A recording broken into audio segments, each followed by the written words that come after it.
Olá, turma do quarto período, tudo bom? A aula de hoje nós vamos tratar um pouquinho sobre as alterações unilaterais, bilaterais e jus variandi, ou seja, o que acontece no contrato de trabalho durante o seu curso. Nesse sentido, nós vamos começar falando um pouquinho das possibilidades de alteração das cláusulas. Regra geral, no direito do trabalho, nós podemos alterar as cláusulas do contrato, ou seja, daquele contrato previamente estipulado, desde que exista anuência de empregado e empregador e desde que a alteração não represente um prejuízo ao empregado. Essa é a nossa regra geral. Nesse sentido, nós vamos ver no artigo 468 exatamente isso. Nos contratos individuais de trabalho, só é lícita a alteração quando as respectivas condições ocorrerem por mútuo consentimento e ainda assim, desde que não resulte direta ou indiretamente prejuízos ao empregado, sob pena de nulidade. Mas existem algumas situações em que o próprio empregador poderá alterar o contrato sem que necessariamente ele tenha que ter anuência do empregado. A regra geral nós já falamos e essa é a exceção. Então, a regra geral, acordo das partes e além do acordo sem a ocorrência de prejuízo ao empregado. Por exceção, então, nós vamos ter a condição de que o empregador pode alterar o contrato sem anuência do empregado. O nome desse instrumento jurídico, desse instituto, é o jus variandi. É o jus variandi que permite esse poder ao empregador. Em que sentido? É o que a gente colocou no slide. No jus variandi, há a possibilidade de alterar unilateralmente o contrato, e isso em relação às situações do cotidiano da empresa. Ou seja, eu pretendo alterar a jornada do empregado, o horário que ele entra, o horário que ele sai. Esse tipo de alteração é permitido independentemente da vontade do empregado. Então vamos ver algumas situações nesse sentido. Temos a questão das tarefas repassadas ao empregado. Por exemplo, eu sou contratada como secretária. Eventualmente, me pedem para fazer café. Ora, eu não sou copeira, mas eventualmente eu posso fazer café. E por que isso pode acontecer?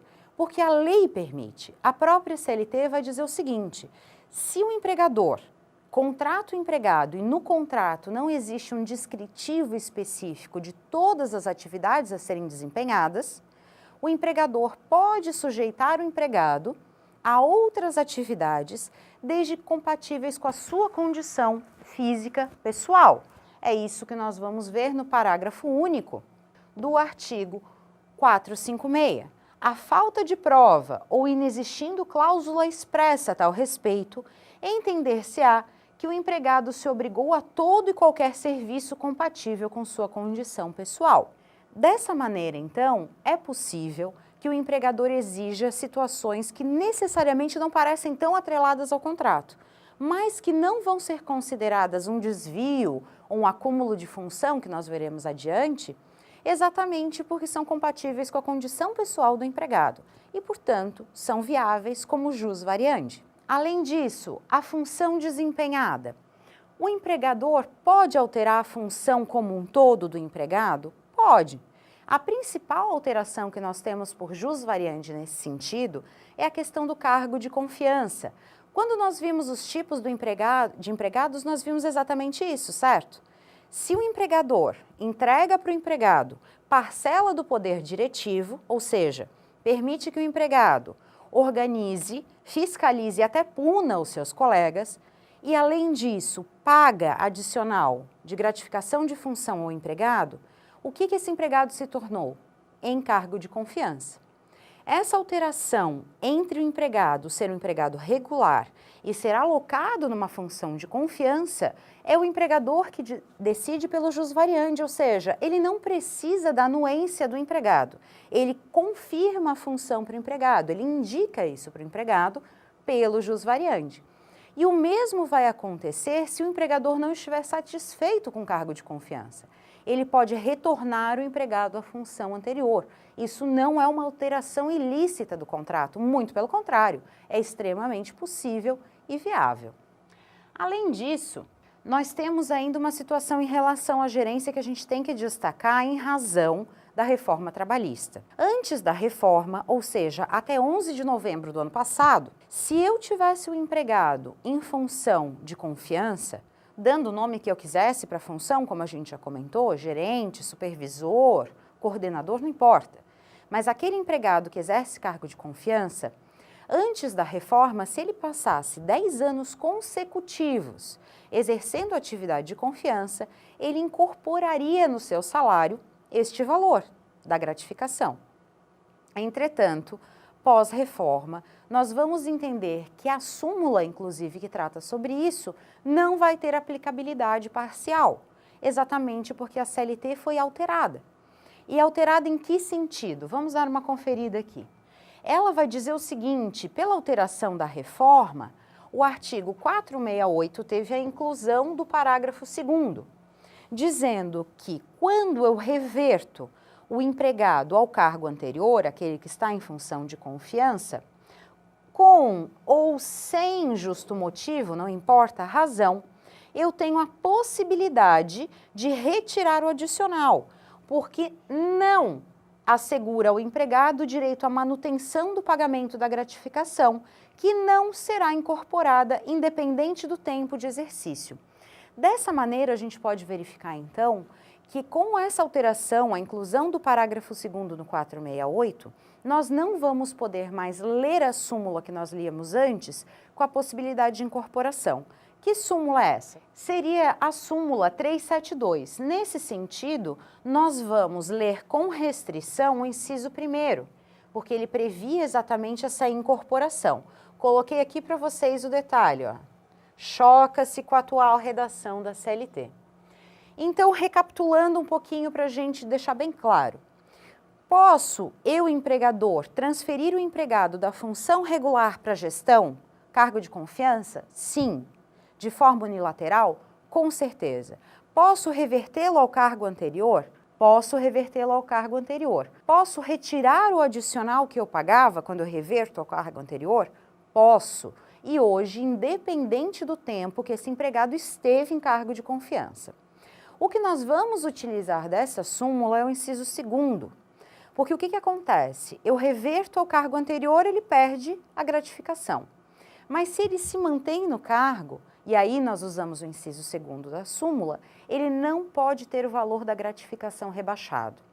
Então vamos supor, o empregador me coloca em cargo de confiança e me repassa, em razão disso, uma gratificação de 50% sobre a remuneração. Um belo dia, ele entende que está pagando demais, o contador avisa, olha, a legislação diz que são só 40 os devidos. Não preciso pagar 50. Ele pode reduzir? Não pode. E por que ele não pode? Inciso 2º da súmula. Mantido o empregado no exercício da função comissionada, que também se chama cargo de confiança, não pode o empregador reduzir o valor da gratificação. Então, dessa maneira, quando lerem a súmula, prestem muita atenção nesses detalhes. Mas ainda não são só essas as possibilidades. Já havíamos falado da hipótese da transferência, lembram-se? Quando nós distinguimos quem é o cargo de confiança e quem é o empregado regular. Nesse sentido, nós vimos que a transferência do empregado vai depender do tipo de contrato que ele tem. Se ele é funcionário em cargo de confiança e o contrato dele nada diz sobre possibilidade de transferência, ainda assim o empregador poderá transferi-lo de forma unilateral, por vontade própria, né? Desde que comprove a real necessidade do serviço. A mesma coisa vai acontecer quando o empregado regular tem no seu contrato a possibilidade de transferência. Então, nesse sentido, pelo jus variandi, ou seja, de forma unilateral, exercendo os seus poderes como empregador, o empregador pode transferir o local de trabalho do empregado quando for empregado regular e o contrato prever essa possibilidade. Ou, se estiver em cargo de confiança, em qualquer hipótese, desde que ele comprove a real necessidade do serviço. Então, o que acontece nesse sentido? Local de trabalho, empregado em cargo de confiança ou os que se obrigam por contrato de trabalho podem ser transferidos Opa! Vamos melhorar a letra para vocês entenderem aqui. A nossa transferência. Como assim a transferência? Só para lembrar o que já caiu, inclusive, na última prova. A transferência não é a simples realocação do local de trabalho do empregado. É aquela que acontece quando o empregado, para cumprir esse trabalho, prestar o seu serviço na nova localidade, se obriga a mudar de residência. Lembrando que, embora a CLT coloque domicílio no artigo próprio, nós temos que nos vincular à ideia de residência. Domicílio é qualquer local que eu possa ser encontrado, inclusive a empresa. Mas para que a transferência ocorra, nós temos que nos vincular à ideia da residência. Certo, minha gente? Continuando, então, temos aqui de novo o 468 para vocês se recordarem, se necessário, sobre a questão da transferência. Uma coisa importante, que nós não falamos antes na transferência, mas que vem ao caso agora. Quando eu transfiro o empregado, eu necessariamente, embora possa fazer isso nessas hipóteses de forma unilateral, eu preciso remunerá-lo com o adicional de transferência quando a transferência for provisória. Na definitiva, não vamos ter adicional. Qual é a lógica disso? A lógica é muito simples. Se eu estou em transferência provisória, eu vou manter os meus custos da minha residência originária e vou ter mais custos para me manter no novo local de prestação de serviço. Mas eu não vou me desvincular de onde eu residia anteriormente, porque é uma transitoriedade aqui. Agora, se a transferência é definitiva, eu vou cessar os meus custos em uma cidade e realocar esses custos em outra. Por isso, a necessidade do adicional somente quando a transferência é provisória. Nesse sentido, nós vamos ter um OJ, Orientação Jurisprudencial. Vamos conferir um minutinho.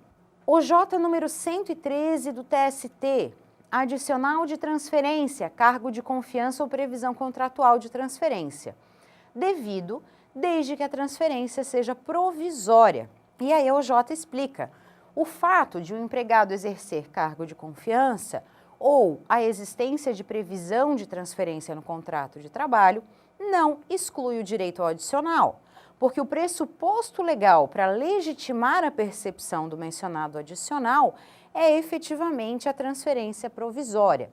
Nesse sentido, nós temos a nossa OJ. Muito bem. Dito isso, o que mais nós vamos ter ainda sobre a questão do adicional de transferência?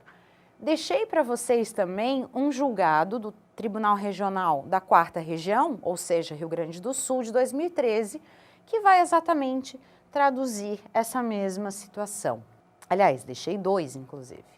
Além disso, o que mais nós podemos alterar de forma unilateral no contrato de trabalho? Nós ainda vamos poder alterar o horário e a jornada, mas isso nós vemos daqui a pouquinho.